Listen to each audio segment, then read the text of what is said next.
I've played a lot of games in my 26 years on this earth. Probably more than any one person should. I vividly remember loading up Pokemon Yellow on my Game Boy Color and starting a journey that would last me from my childhood into my adult life. Even now, I don't see myself stopping anytime soon because games are better than they've ever been. I'm Ouroboros. Let's talk.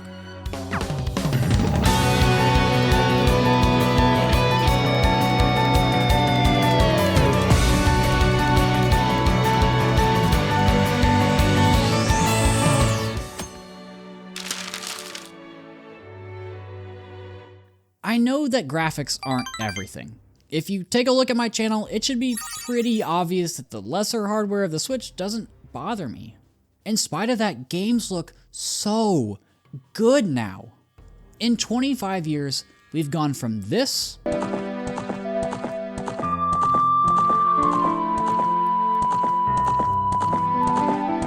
to this.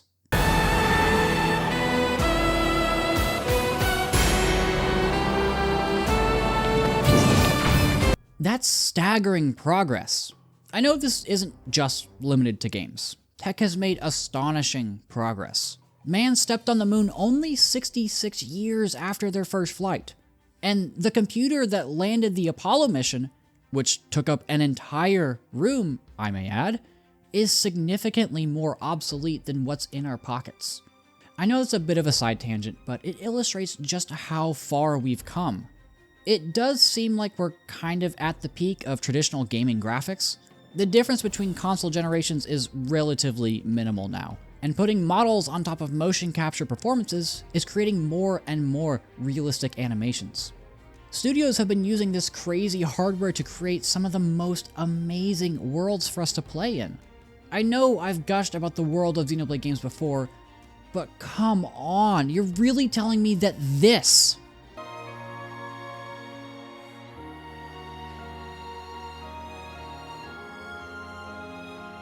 could have been possible before?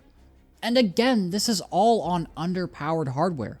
It's not necessarily the number of pixels that impresses me here. It's the aesthetic. There's plenty of room for that realism though. I still stand that Metal Gear Solid 5 is one of the best looking games ever made. But this level of creativity, this level of beauty, this level of art could have never happened in the late 90s. Because the games industry is massive now.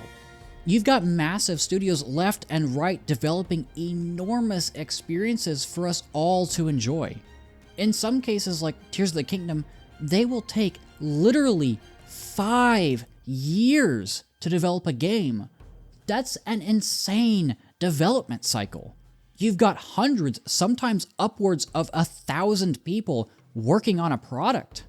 From programmers to designers to testers to composers, all of these people are coming together to create something. This never could have happened in the early years of gaming. The money just wasn't there.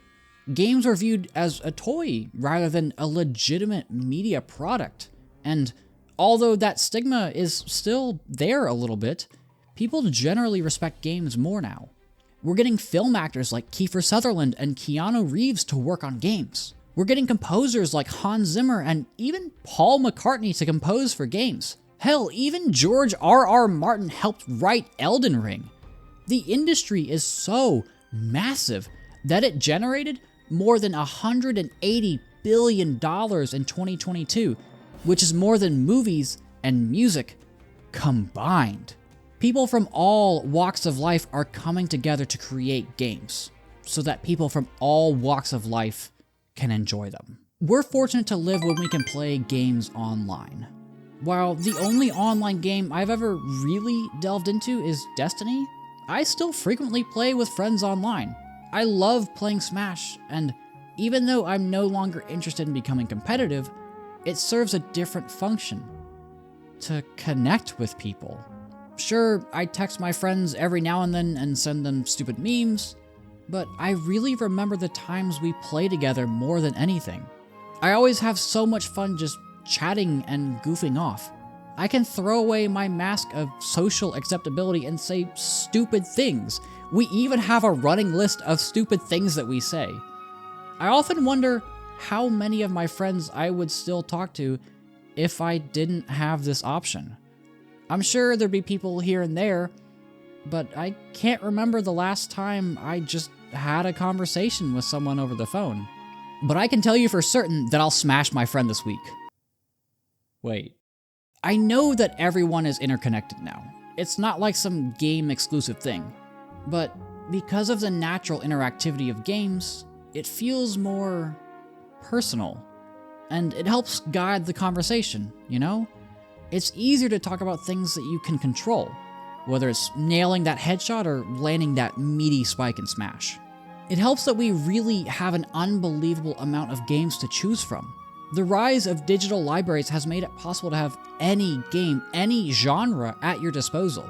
You throw on top of that indie developers doing well, and services like Xbox Game Pass, there ends up being a robust network of game marketplaces that we can search for exactly what we want. We no longer have to go to a physical store and be restricted to what's on the shelves. But, and here's the awesome part, you can still do that if you want. Whether it's physical or digital, new or used, we have access to whatever we want.